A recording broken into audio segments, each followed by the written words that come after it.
Esto lo voy a pasar muy rápido porque lo va a desarrollar José a continuación. Galdós tenía una concepción integral de las artes. Pintaba, dibujaba, tocaba el piano y sus obras están llenas de arte por todas partes.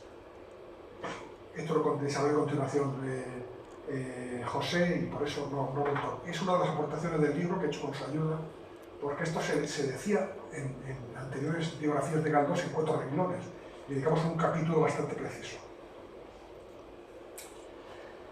Santander fue importante para Galdós. Allí se hizo una casa, un palacete, le llamó San Quintín, seguramente por la de San Quintín, que fue una de sus obras de teatro más laureadas, más aplaudidas. Era un sitio de descanso, de estar con sus amigos, José María Pereda, Amos de Escalante.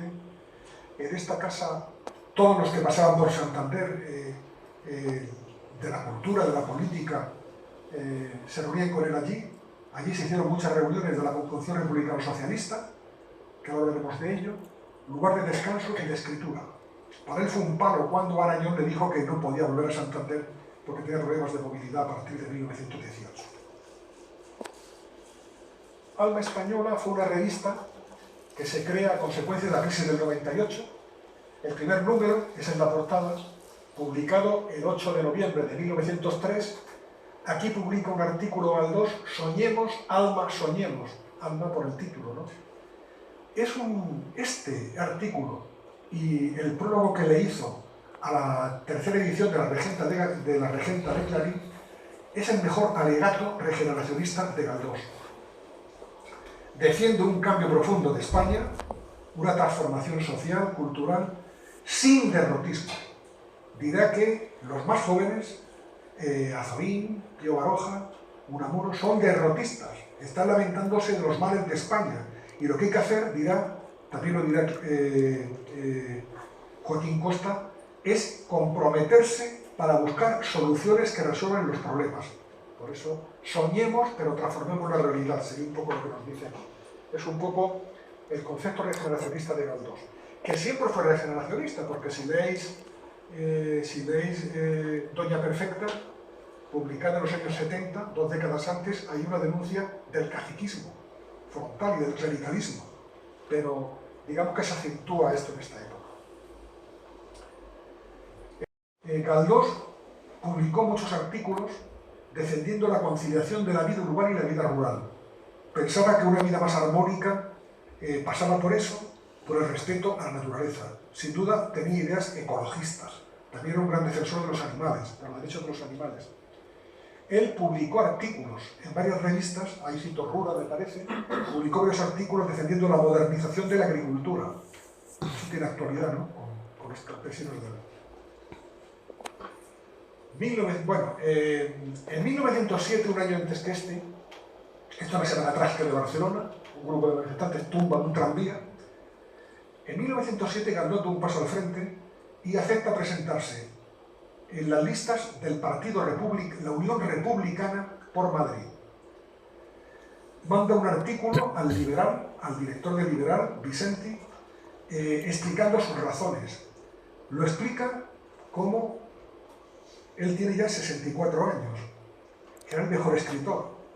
¿Qué necesidad tiene de meterse en el barro de la política? Pues dice en esa carta que lo hace, también creo que está en la selección de textos que yo he hecho, por un sentido de compromiso cívico y patriótico. Porque ante los problemas que tiene España, uno no puede quedarse al margen, tiene que implicarse, tiene que movilizarse, tiene que aportar su granito de arena. Dice que ha perdido la fe en la monarquía, porque la monarquía está aliada con los poderosos. Y en esa carta critica especialmente el clericalismo, cómo las fuerzas conservadoras refuerzan el papel de la Iglesia para que mercadeen con los sentimientos y hagan una función religiosa de control social. Bien, a partir de aquí, ahora lo comentaré un poquito más despacio, que ya estoy fuera de tiempo, ¿no, Pedro? Galdós tiene un activismo político muy importante. Semana Trágica de Barcelona, decisivo. Sabéis que fue una semana muy dura porque empieza a haber manifestaciones en las estaciones de tren de las grandes ciudades y en los puertos contra el embarque de tropas para Marruecos. Desastre de Anual, que se ocultó por el gobierno al principio, cuando las cabilas comienzan a atacar la zona de zonas mineras. La oposición era porque, primero, ¿quiénes iban a la guerra? Los hijos de los trabajadores, porque entonces uno podía liberarse de hacer el servicio militar pagando una tasa. No había un servicio militar obligatorio, que es lo que exigía entonces el Partido Socialista. Si hay que ir a la guerra, que vayan todos o ninguno, ¿no? ¿Y por qué esta guerra? También se cuestiona. Pablo Iglesias dirá, esta guerra ventila intereses de 4 propietarios de minas y de aventureros militares que se están inventando guerras para intentar emular a la vieja España imperial. Es una guerra, ¿para qué? ¿No? ¿Con qué sentido? Muertos y dilapidar recursos. Bien, que en consejos militares se culpabilizaron el ejército entró a saco por orden de Antonio Maura y reprimió brutalmente. El símbolo de la represión fue Ferrer Guardia, un pedagogo anarquista. Fueron detenidos Pablo Iglesias, muchísimos dirigentes políticos de izquierda, se cerraron periódicos, se cerraron casas del pueblo, sedes sindicales. Hubo una brutal represión y hubo un grito por toda Europa, no solo en España: Maura no, fuera Maura, ¿no? Galdós ahí se comprometió muy activamente, publicando artículos, firmando manifiestos contra la represión, y efectivamente consiguieron que Antonio Maura fuera fuera. Aquí vemos a Galdós en una manifestación con los principales líderes de la izquierda democrática y republicana. Ahí está, junto a Pablo Iglesias, el doctor Esquerdo, Melquiades Álvarez, están todos. Es una foto por la Castellana, subiendo hacia... se disolvió después de los discursos en la estatua de Castelar.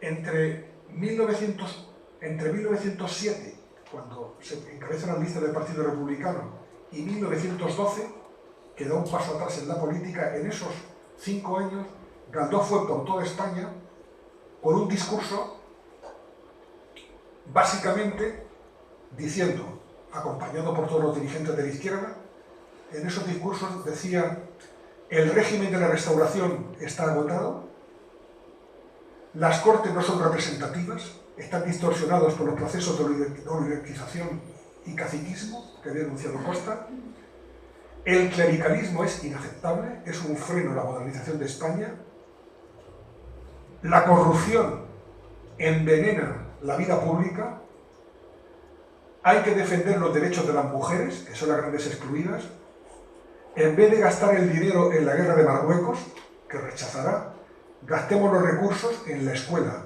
Un maestro independiente en cada pueblo, un maestro que no dependa del cacique, que no cobre del cacique, sino del Estado, y que forme a los niños. El desarrollo económico, industrial, la separación de Iglesia y Estado. Hace un discurso republicano, moderado, muy posible, ¿no?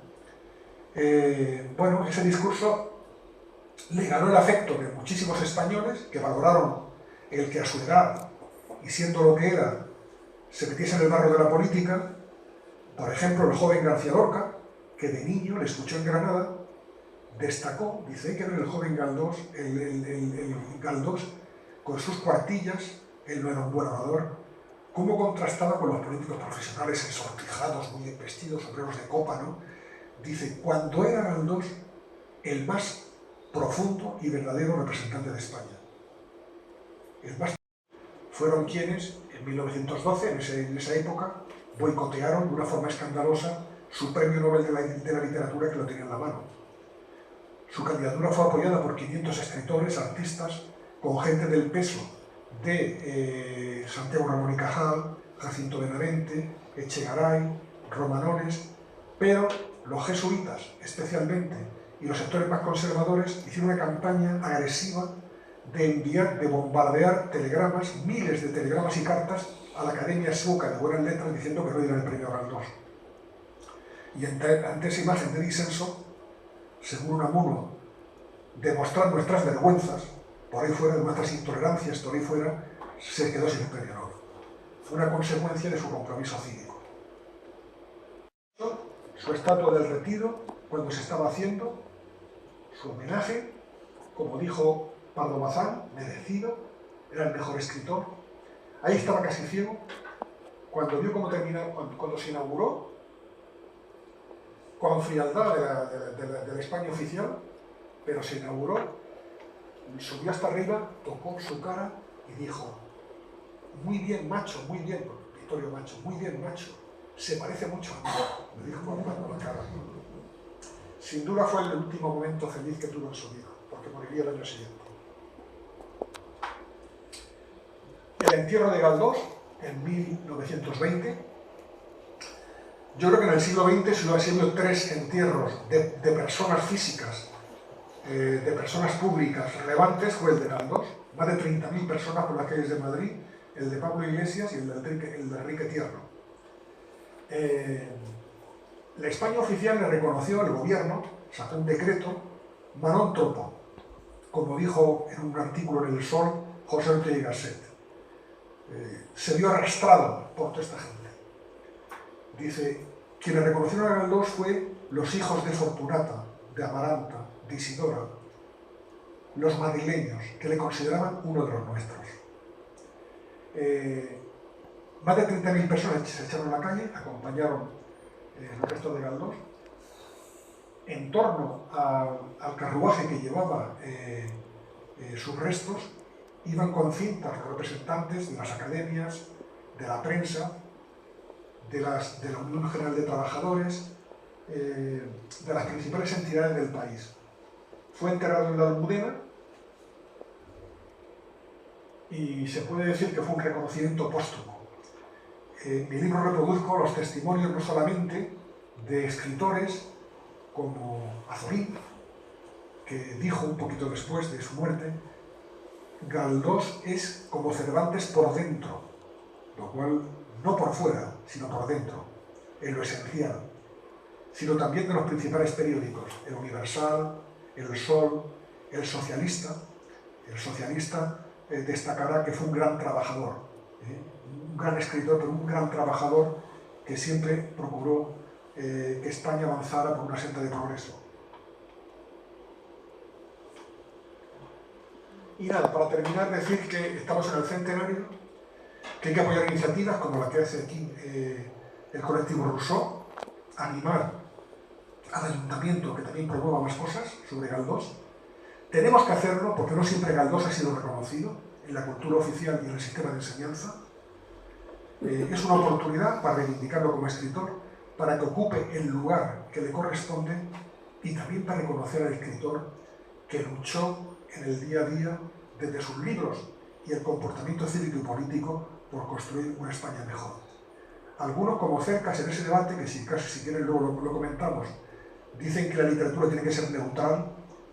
Pues yo le digo a Cercas que nunca es neutral, que él tiene obras que yo he leído donde proyecta sus ideas y sus valores, como casi todos los escritores, pero que si un escritor contribuye a que España sea una sociedad más libre, más justa, más habitable, tanto mejor.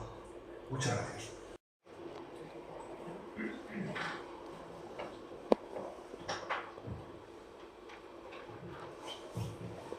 Muchas gracias. Muchas gracias a todos y a todas por vuestra asistencia. Y nada, pues intentaré ser un poco breve porque tampoco es una conferencia al uso para extenderme, que desde luego es un tema de hecho muy desconocido, el caso de la relación de Galdós con el arte, ¿no?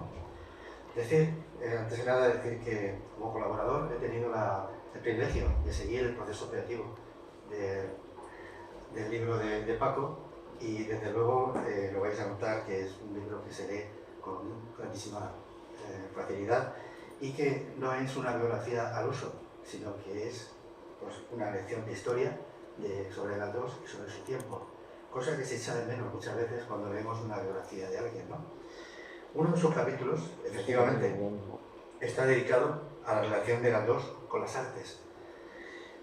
Se titula Arte, Literatura, Dibujo, Crítica y Coleccionismo. Mi colaboración consistió solamente en darle a Paco pues, un estudio crítico sobre el arte del siglo XIX, el arte, sobre todo las artes plásticas, ¿no? Para que él evaluara con más información sobre las influencias posibles que haya tenido Gandón.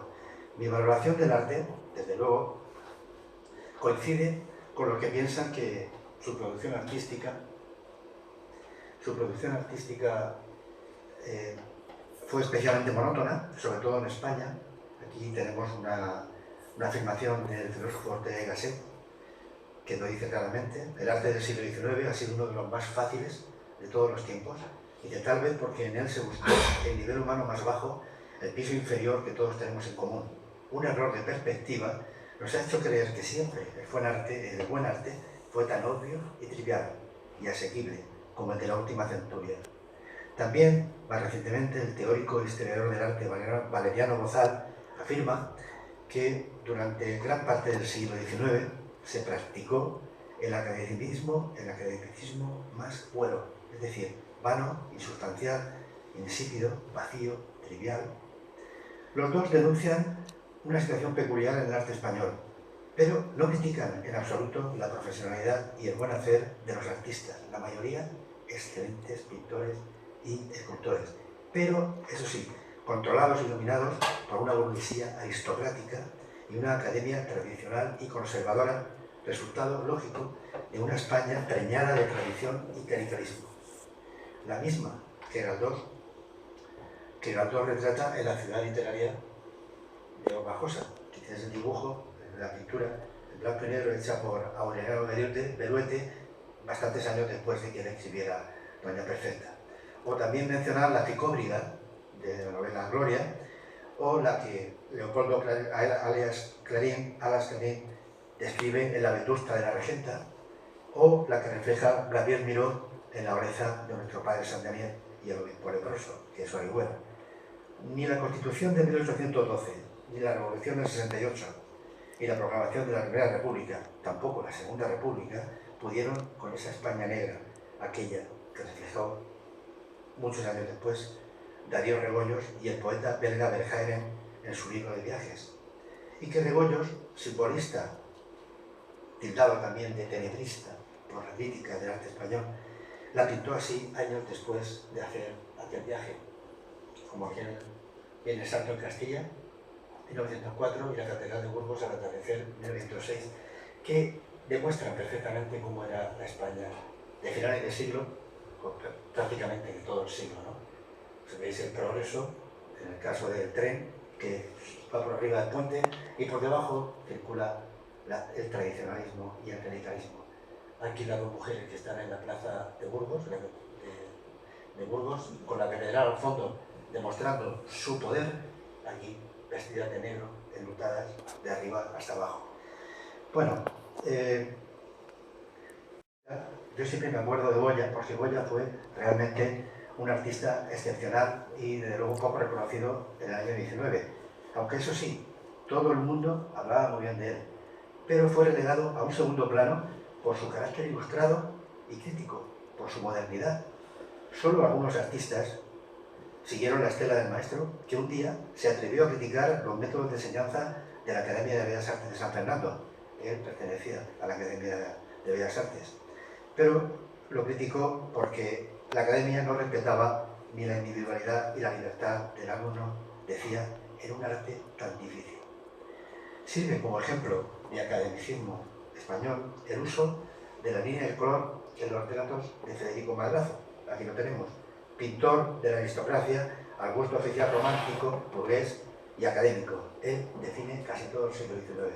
Como podéis notar, no se le puede poner ninguna pega porque es un grandísimo pintor, ¿no? Pero claro, ya me estoy refiriendo a otras condiciones, ¿no? La causa del error de perspectiva denunciado por Ortega y Gasset y del academicismo vacío e insustancial que, según Valeriano Bozal, imperó durante todo el siglo XIX, fue debido a que las luces de la Ilustración alumbraron muy poco al sur de los Pirineos. A modo de resumen, se podría afirmar que los tres factores más determinantes en el desarrollo artístico y literario del siglo XIX en toda Europa fueron el protagonismo de la burguesía como clase emergente y después dominante, el aumento de la sensibilidad del individuo respecto a los problemas sociales, es decir, el realismo y el naturalismo, y el lento reconocimiento de las nuevas experiencias artísticas por las distintas academias. Pero en España la burguesía era cortesana, aristocrática. Los problemas sociales eran solo estéticos y el espíritu académico siempre se resistió a admitir las nuevas experiencias, tanto artísticas como literarias. Este era el ambiente artístico que vivió Galdós. Sería largo explicar lo que pasó en Europa y cómo Europa sí que evolucionó y la academia también fue admitiendo todos los cambios, ¿no? En España, hasta bien entrado los años del siglo XX, no se hizo. Galdós, por referirnos ya a la relación que tenía Galdós con el arte, tenía una gran sensibilidad artística. Además de escritor, fue un gran amante de la música, como ha dicho Paco, aprendió a tocar el piano, escribió obras de teatro, diseñó partes de su casona en Santander, el salón entre ellos, sus muebles y hasta una tumba, la que le encargó que le dibujara a su amigo José María Pereda. Pero sobre todo dibujaba y pintaba desde muy joven. Aquí tenemos un dibujo hecho a lápiz de Emilio Pérez Galdós, 1961, que tenía 17, 18 años, y se nota perfectamente es una copia de un grabado, pero de una ciudad, de un puerto holandés, cómo cuidaba el detalle perfectamente. Aquí tenemos también otros dibujos, Caballo de Galope, la Plaza Santa Ana, Paisaje de Gran Canaria y Pasaje de la Orotava, que también demuestran cómo sabía apreciar desde muy joven el movimiento de los animales, está muy bien expresado ahí, también copia de un grabado. La Plaza de Santa Ana, un dibujo perfecto, perfectamente delineado, como si fuera un arquitecto. El Paisaje de Gran Canaria y el Paisaje de la Orotava, óleos, que hay que decir también que eran como óleos muy pequeñitos. Se hacían cuadros que tenían 20, 30 o máximo y 15 centímetros de altura, ¿no? Que es muy poquito, ¿no? Pero vamos, esto demuestra perfectamente la gran habilidad que tenía Galdós para las artes. También hay que destacar que lo que más le gustaba a él desde pequeño era, desde muy jovencito, se inició en la práctica de la caricatura. Hizo 5 álbumes de caricaturas que están en el Museo de Galdós, de La Palma de Gran Canaria. Uno sobre el gran teatro de la Pescadería, un conflicto que hubo allí con la instalación y la construcción de un teatro a la orilla del mar, ¿no? Ya no estaba de acuerdo. Bueno, allí retrata un montón de personajes y desde luego se le nota la ironía y, de cierto modo, la gracia cuando en estos dibujos hay los peces sacando. Este es uno de los álbumes, ¿no? Otro, por citar, este ya lo escribió, lo dibujó en Madrid, en su tertulia del Café Universal, y representa a todos, bueno, a los tertulianos, la gente que estaba por allí, y desde luego lo ridiculiza, son caricaturas realmente que lo que está expresando ahí son sus diferencias políticas y diferentes maneras de pensar, ¿no?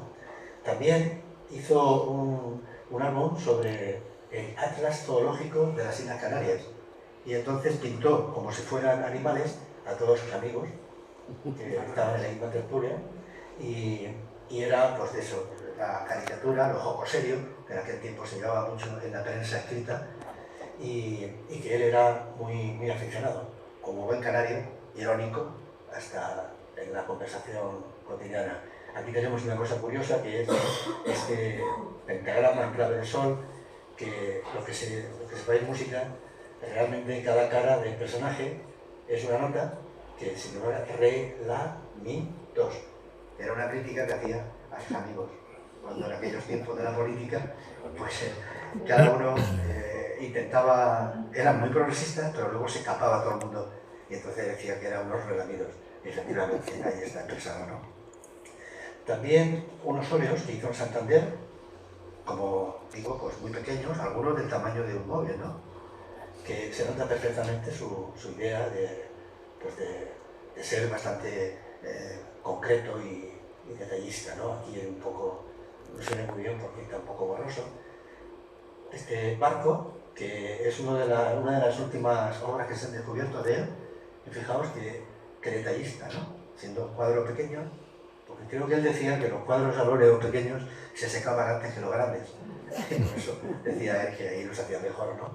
Pero bueno, se nota su mano, ¿no? Esto que aquí uno de los dibujos que forman parte del episodio Zaragoza, que él participó con 3 o 4 dibujos, junto con otros artistas, y se nota perfectamente cómo manejaba la pluma completamente en estas ruinas, ¿no? Ahí se nota la firma de Peter Galdós. Realmente, un autor ha escrito un libro el año pasado, terminó sobre el arte, sobre la pintura que hacía Galdós, un doctor en Bellas Artes, Teo Mesa, canario, dice que si Galdós hubiera elegido ser artista, no estaríamos hablando de un gran escritor, sino de un gran pintor. Efectivamente, podría ser, ¿no? Pero vamos, él fue a la literatura de cabeza, ¿no? Galdós, el arte era más bien de gusto neoclásico y realista. Y criticó sobre todo el inmovilismo de la Academia Española. Esto sí que era consciente. Pero además habló de las nuevas tendencias, o sea, no habló mucho de las nuevas tendencias de finales del siglo XIX. Cuando tratamos del simbolismo o del impresionismo, Galdós no estaba mucho en este mundo, ¿no? Aún así, él respetaba todas las capacidades del artista, ¿no? Él prefería la línea al color y sobre todo le gustaba que el dibujo estuviera muy bien definido y que el brochazo, eso lo decían los impresionistas, estuviera muy bien disimulado. Era muy perfeccionista. Y tampoco era defensor de los patrones clásicos de la belleza. Apreciaba las imperfecciones y creía en la comunicación y colaboración entre las distintas artes. En esto sí que era contemporáneo y bastante vanguardista. Creía que algo similar ocurre con la realidad de su escritura realista y naturalista, que cuando lo leemos vemos perfectamente que la línea de los argumentos está perfectamente trazada, muy influenciada por su conocimiento, gusto y práctica del arte. Como crítico era muy exigente, como se puede observar. Publicó en muchos periódicos, por ejemplo la revista Debate, La Nación, en La Prensa de Buenos Aires, que envió muchas críticas, y en ellas habló de casi todos los pintores y escultores de su tiempo. Hay una anécdota, él cuenta en un artículo que escribió sobre el arte español y cita a más de 70 artistas. Y dice él que lo cita de memoria y además pide disculpas por si se ha olvidado alguno. Galdós tenía una gran memoria, pero desde luego se lucía de vez en cuando con este tipo de detalles, con la ironía, ¿no? Bueno, el escritor y galdosiano Alfieri asegura que ningún escritor estuvo más en contacto con el mundo artístico de Madrid ni más al corriente de las tendencias del arte español que Galdós. Y eso es cierto.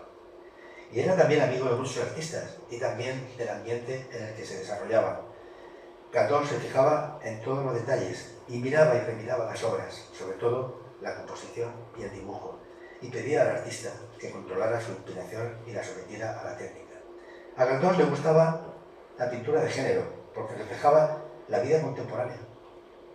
Y admiraba la técnica de los pintores costumbristas, aunque su realismo fuera puramente estético, cosa que también criticaba.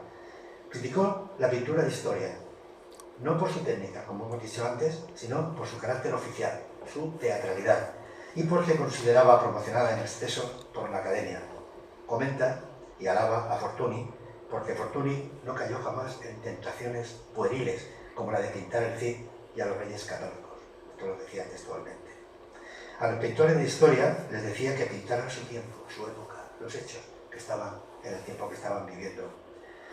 Y se atrevió también, una vez, era muy exigente con sus críticas, escribió que los artistas españoles no andaban muy sobrados de ciencia y de práctica del dibujo, lo cual denota su exigencia, ¿no? Tenía un talento natural para la literatura, pero también para las artes plásticas, como hemos podido comprobar. Yo creo que Galdós era más un pintor que escribía que un escritor que pintaba. Él mismo consideraba que los escritores cultivaban el arte de pintar la vida humana. Por eso, en sus novelas y episodios, arte y literatura, sus dos grandes aficiones, convergen y se interrelacionan de una forma muy peculiar. Hay en sus obras una relación especial entre literatura y arte, entre lenguaje y visualidad, algo que supera la éfrasis. Todos sabemos que es la representación verbal de una representación visual. Sobre esta particularidad hablaron muchos galdosianos, por ejemplo Peter Bligh, Alfieri, citado anteriormente, Joaquín Jimeno Casalduero, también, entre otros. Por ejemplo, Peter Bligh comenta en un artículo, un ensayo, El encanto de las artes visuales, relaciones interdisciplinarias en la novela galdosiana, comenta lo siguiente, que por debajo de las novelas y episodios de Galdós corren las bellas artes como si fuera un caudaloso río subterráneo de detalles, descripciones, observaciones, valoraciones, alusiones, etcétera, de obras y artistas. Todas las que cita condicionan a los protagonistas y a los ambientes. Vamos a ver algunos ejemplos a su sentido de la pintura de historia. Él quería que los pintores de historia pintaran lo contemporáneo. En el caso de Gisbert pintó lo que ocurrió hace 50 años, de cuando él lo pintó. Y Goya, tan solo habían pasado unos años cuando él se dice que presenció los fusilamientos del 3 de mayo. Esto es con respecto a la pintura de historia. Pero continuamos con el episodio este que estaba contando, de que por debajo de las novelas y episodios de Galdós corren las bellas artes como si fuera un cuadroso río subterráneo. Aquí vemos en Trafalgar cómo Gabriel Arceli, narrador, describe de esta manera a la esposa de don Alonso, capitán de navío retirado. Era una mujer hermosa en la vejez, como la Santana de Murillo, y su belleza respetable habría sido perfecta, y la comparación con la madre de la Virgen exacta, si mi ama hubiera sido muda como una pintura. ¿Veis? También la ironía, pero por otro lado, textualmente menciona a una pintura de Murillo, en la cual el lector casi se ve obligado a consultar, a ver la imagen para ponerse en el lugar, ¿no? También en Marianela dice que la humanidad ha visto a la Virgen con los ojos de Alberto Durero, Rafael Sanzio, Batic, Murillo. La Virgen que se aparece a Marianela, la protagonista, es como la de Rafael. Y él analiza las tres o cuatro vírgenes y luego de Rafael dice que tiene un rostro itálico y que sus cejas están pintadas por el pincel más fino. Como veis, cuenta una historia, Marianela, una aparición y mete el arte. En Lo prohibido se dice, vi el rostro amarillo de Pepe, que me recordaba el San Francisco de Alonso Cano, macerado, febril y exangüe. En esta novela también se defiende a la pintura contemporánea. La protagonista tiene en su casa cuadros de Palmaroli, Martín Rico, Domingo Muñoz Cuesta, Emilio Sala, cuadros que también tenía Galdós en su casa. Como veis, si leemos el rostro amarillo de Pepe, que me recordaba al San Francisco, pues rápidamente deberíamos de ir a la pintura para ver si es cierto, y efectivamente lo es. En la de Vengas, de don Manuel Pez, dice que sus ojos eran españoles netos, de una serenidad y dulzura tales que recordaban los que Murillo supo pintar interpretando a San José. Es necesario ir para ver cómo son los ojos españoles, ¿no? Netos. Y de luego es bastante evidente, ¿no? En Miau, por ejemplo, menciona a Rivera y a su San Bartolomé. En Ángel Guerra se dice el protagonista que tenía cara de santo, pareciéndose mucho, pero mucho, al retrato del maestro Juan de Ávila, obra del Greco. Y para otro personaje dice que le parece al San José del Greco que decora la capilla de Gendulain, que está en Toledo. Hay muchos más ejemplos. Yo he contabilizado como entre 30 y 40, y cada vez que me asomo a una obra descubro más detalles. Hay de todo tipo, incluso su teatro, que habría que hacer un estudio mucho más amplio en este caso, ¿no?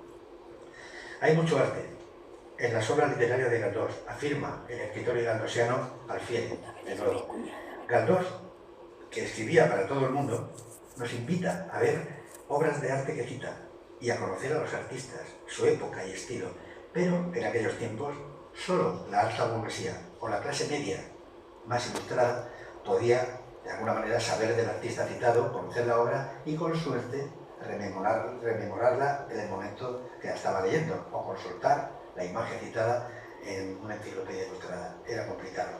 Los demás, nada. La escasa o nula formación en arte y el bajo nivel cultural de la gran mayoría de la población que sabía leer lo impedía. Si tenemos en cuenta la incipiente tecnología de los medios de comunicación en el tiempo de Galdós, es fácil comprobar que la cultura visual de la segunda mitad del siglo XIX y principios del XX era más bien escasa. Sin embargo, hoy, y esto es una curiosidad, en plena era de la visualidad, como todos sabemos que estamos, todas las imágenes que cita Galdós las tenemos al alcance de la mano, simplemente googleando con nuestro móvil, con nuestro smartphone, con nuestro Android, que dicen algunos. La podemos ver en unos pocos segundos. Esto es una gran ventaja que hoy podemos disfrutar, que parece que Galdós la presentía, ¿no? Es como si sus novelas, como sus textos, fueran un hipertexto. Es decir, esto que vamos a Wikipedia y vemos una palabra, ¿no? Y entonces una especie de enlace, pulsamos y aclaramos un concepto que estamos leyendo, pues esto es igual. O sea, parece que Galdós, si estuviera ahora, sería maravilloso, ¿no? Galdós, que le daba mucha importancia al arte y a su influencia en la vida cotidiana, nos pide de alguna manera que participemos en una especie de juego, esto que estoy diciendo, ¿no? El que combina la imagen que él describe con palabras, la énfasis, la que construimos nosotros mentalmente cuando leemos lo escrito, la hipoteposis, y la imagen que vemos o podemos ver si nos molestamos en hacerlo cuando cita explícitamente una obra de arte para identificar, por ejemplo, los rasgos de un personaje. Es algo más que una ilustración. Aquí tenemos a las nuevas generaciones, como se dedican incluso en el Rijksmuseum de Ámsterdam, como están viendo el móvil, y tenemos aquí al lado la pintura de Rembrandt, la ronda de noche, y vamos, una muestra de que rápidamente podemos ver ahí y conseguir información de todo lo que estamos viendo, ¿no? El Galdós es algo más que una ilustración, por supuesto. El Galdós artista, sobre todo, introduce comentarios e imágenes del arte y su historia en el Galdós escritor. Un detalle que hoy, en plena era de la visualidad, debería ser materia de estudio de la nueva especialidad que se está todavía por ahí estudiando, que surgió con el cambio de milenio, que son los estudios visuales. Esto que todavía no llega a ser realmente una disciplina académica. Las que, según afirma el teórico e historiador del arte José Luis Brea, trata de la vida social de las imágenes. Yo, en mi opinión, creo que nadie mejor que Galdós ha autorizado y estimulado esa vida social de las imágenes de la historia del arte en la literatura. Para mí, una maravilla. Efectivamente, la obra de Francisco Cánovas Sánchez nos desvela un Galdós muy contemporáneo con sus ideas y con sus defensas del progreso, ¿no? Pero también nos desvela a un Galdós artista, dibujante, pintor y crítico de arte que, entre otras manifestaciones en sus novelas y episodios, nos invita a ver las imágenes que cita, esas obras de arte que nos hablan desde el argumento de una historia escrita y evocan todo un mundo, el que forma parte, precisamente, de nuestra cultura visual. Es una de las peculiaridades que se debería de estudiar con mucho más detenimiento. Muchas gracias. El Galdós intelectual comprometido, ninguno. Antes aparecieron los intelectuales que se comprometan, o los escritores que se comprometan en el debate público. Y eso habría que reivindicarlo. Lo decía hace poco Ignacio Martínez de Pisón, que es mi novelista favorito, ¿no? Publicó en La Vanguardia un artículo que se llama Galdós intelectual. Me honraba diciendo que me gusta mucho mi biografía, pero decía que echaba en falta que hoy los escritores se posicionen en los grandes temas de la vida pública. Que escriban en estilo galdosiano, no hay ninguno después de Galdós que de forma plena sigan su andadura de una forma resuelta, ¿no? Brochazos sí. Por ejemplo, Ignacio Martínez de Pisón da unos brochazos en sus novelas históricos muy interesantes. Si leéis El día de mañana, que os recomiendo, está la Barcelona de la Transición y aparece por allí la Capuchinada, aparecen muchos acontecimientos. O el mismo Antonio Muñoz Molina también pone brochazos, aparte que es galdosiano, no declarado en esos debates a los que aludió Félix antes, también pone muchos brochazos históricos. Quizá quien lo ha intentado más sea Almudena Grandes. Almudena Grandes, en su serie de novelas sobre la guerra civil, es la que parece que quiere hacer unos nuevos episodios, ¿no? Pero tampoco Galdós, ¿no? En cualquier caso, yo creo que la influencia de Galdós en los escritores actuales, Chirves, por ejemplo, Rafael Chirves, que era quizás uno de los que más, que falleció hace poco, ¿no? Y además lo reconoció, ¿no? Es positiva. A diferencia de la opinión de Cercas, que no comparto, yo creo que la influencia de Galdós es muy positiva en los escritores actuales. No sé si he contestado a todo o me falta algo. Pere Reverte, el problema es que yo le conozco personalmente mucho. Cuando he comenzado a escribir como periodista, yo entonces era subdirector general del Ministerio de Cultura, me enteré en el año 77, porque Gurriarán, el último director del diario Pueblo, era vecino, yo vivía entre Majadahonda y Boadilla, era vecino mío, me enteré que estaban, esto es una confidencia que no sabe él que la estoy diciendo, pero bueno, me da igual, ¿no? Estaban tratando novelas suyas que no terminan de convencerme. Por ejemplo, la del libro suyo, ¿no? A nivel espiritual de Galdós en sus novelas, por ejemplo en Misericordia, el realismo mágico, los sueños oníricos de Nina, bueno, no sé si tienen algo que ver, pero abre ya una puerta un poco más, que se aleja un poco de quizás sus primeras novelas, ¿no? Sí, por espiritual, ¿a qué se refiere? ¿A lo religioso? No. ¿O a la vida del espíritu? A la vida no. Porque claro, Eterna, claro. Está contaminado, ¿no? Porque si la gente piensa lo espiritual es lo religioso y lo espiritual no es lo religioso, ¿no? Galdós no era nada religioso. Fue en su infancia, en su juventud, pero como le dijo a Pereda, dejó de creer, ¿no?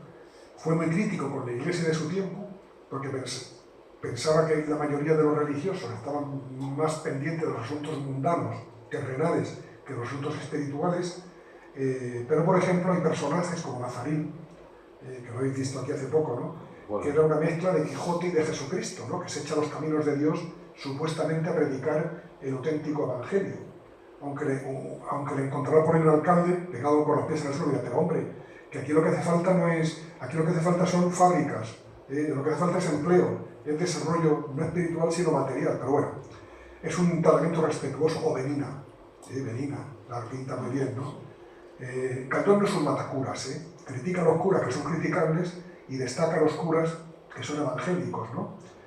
De hecho, por ejemplo, la última obra de teatro que hizo, Santa Juana de Castilla, que es por Juana la Loca, la llamada Juana la Loca, ahí la pinta, hace una versión heterodoxa, por así decirlo, ¿no? La pinta primero como una reina cercana al pueblo, una reina que no quiere gobernar contra el pueblo frente al emperador Carlos, autoritario, que se cargó a los comuneros, que cuestionaba el modelo de monarquía. Y segunda faceta de Juana la Loca, para entenderlo, Juana de Castilla, la madre de la reina Isabel, ¿no? Es que la pinta como una cristiana erasmista, frente a la iglesia predominante en su tiempo. O sea, reivindica el erasmismo como un cristianismo más evangélico, ¿no? Y efectivamente, en esa última etapa, que se ha llamado como espiritual, que es confuso ese término, por eso yo lo eludo, ¿no? Trata a personajes de espiritualidad, religiosa o no religiosa, ¿no? Porque el Caballero Encantado, por ejemplo, es un tipo de espiritualidad laica, ¿no?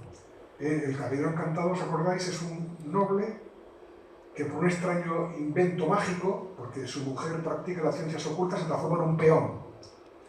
Y como peón hace un camino expurgatorio, viviendo como los peones de la época, trabajando de sol a sol, sufriendo la dureza, el hambre, la injusticia, hasta que ya se da cuenta de que el mal de España no es de los trabajadores, sino de problemas estructurales que tiene el país, y ya recupera su antigua condición, pero el hijo simboliza el hijo del matrimonio en la Nueva España, ¿no? Ahí hay una espiritualidad laica, podemos decir, ¿no? Pero efectivamente, tiene usted razón. En la última etapa de Galdós hay mucho simbolismo, hay más introspección psicológica, diría yo, más aflorar los sentimientos que en el Galdós más naturalista anterior. Galdós. La Casa Museo Pérez Galdós ha hecho una gran labor. Es una casa modesta. Vamos, yo creo que Galdós necesitaría una casa, un centro de investigación más potente al lado, ¿no? Pero es la casa familiar. En el libro mío podéis ver ahí varias fotos, ¿no?, de la casa familiar. Una casa bien, se transformó en casa museo. Fijaros que ha habido épocas en que se prohibía en que las autoridades, el obispo Pildaín, que fue obispo de Las Palmas entre 1936, un poquito antes de la guerra, hasta el 66, 30 años, anunció con excomulgar a los canarios que visitaban la Casa Museo Pérez Galdós. Tremendo, ¿verdad? Esto al respecto. Pero bueno, dicho esto, el Cabildo de Gran Canaria no le hizo mucho caso al obispo, y la Casa Museo ha cumplido un papel importante de difusión de la obra galdosiana. Allí hay, como ha dicho Pepe, sus cuadernos, muchas fotografías, muchos cuadros. El de Sorolla está allí, y también, yo no lo he visto, pero también supongo habrá un buen archivo audiovisual, supongo. Gracias.